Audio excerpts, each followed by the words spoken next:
لا تزال الممثلة التونسية مريم الدباغ تثير الجدل عبر مواقع التواصل الاجتماعي خلال نشر صور وفيديوهات فاضحة وجريئة عبر حساباتها على السوشيال ميديا، شكلت غضب وضجة بين النشطاء. وخلال زيارتها لمدينة مراكش بدعوة من قبل إحدى الودات الفندية المصنفة، شاركت الدباغ دون خجل فيديوهات لسهرات العري بداخل الفندق صاحب الدعوة، كما نشرت صورا مخلة من داخل المؤسسة الفندية.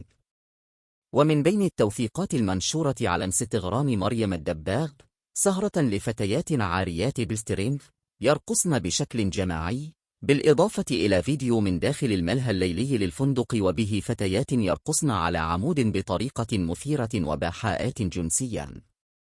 كما نشرت مريم الدباغ صور لها بالبكيني في الصبح الذي تواجد فيه فتيات أخريات رفقة الزبناء. المشاهد والفيديوهات لاقت انتقادات واسعة من قبل المغاربة وخاصة رواد التواصل الاجتماعي، الذين اعتبروا الإشهار الذي قامت به المؤثرة المعروفة بالعري هو بمثابة دعاية مباشرة للسياحة الجنسية بالمدينة الحمراء. وأن المنشورات التي وثقتها في الفندق تسيء لسمعة الوحدة الفندقية بالمغرب وللبلد بأكمله.